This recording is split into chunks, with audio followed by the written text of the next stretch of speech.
Men bir dosum mintip суроо берет. Дамла, намазды баштап алдым эле дейт. Анан баштап абдан кыялданып намаз баштадым дейт. Бирок оозума эле кул аузу би раббин нас түштү да дейт. Анан түштү дагы дейт. Алмагамдай суроо бергенде да кызыктай суроо берди да. Анан кийинки экинчи рекетке Куран калбай калды. Экинчи рекетке кошоюн десем Куран калбай калды дейт. Ошону эле кайталап коюш керек. Башка сүрөнү кошсо бир аз макрулугу бар.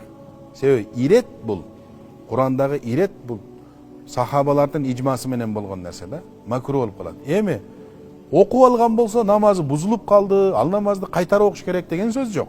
Анан мондой да бизде ошо сөзсүз түрдө башка сүрө окулуш керек дегенде түшүнүк кирип калганда жок, андай эмес. Мисалы бир адам Ихлас сүрөсүнөн башка билбейт. Фатиханы билет, Ихласты билет. Таравини ошентип окуса болот. Баш этегине дин жеңил эле Кудай кылса. Жок, бул фарз, сүннөт, иши кылып намаздын ичинде да. Сүрөлөрдө тартип болушу керек. Ооба. Мисал айталык, мына бизге эң жеңили Алам тараке фил сүрөсү, андан кийин экинчи рекетке Курайш сүрөсү. Андан кийин Араайталлази, Маун сүрөсү. Андан кийин Каусар сүрөсү. Ушинтип кетиш керек да.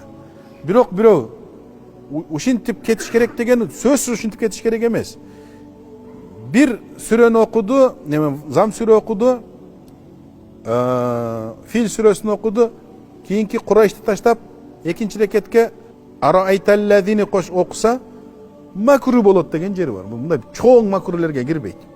Макулбу? Бирок иреттеп, Курандагыдай келип иреттеген жакшы. Бирок зам сүрөнү Мухтасарул Викая деген китеп бар, ошонун Ва та'йинул улаяйни лил кираати деген ушундай бир ибара бар.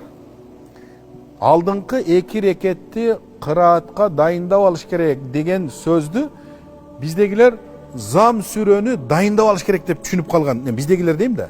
Биз талаба кезде ушуну түшүнүп калыптырбыз. Анан бир топко чейин ошентип жүрдүк. Муну сүрөлөр даярдап алыш керек экен да намазга чейин депчи. Ал көрсө кыраат биринчи, экинчи рекетте эле болот, үчүнчү, төртүнчүдө болбойт деген сөз экен.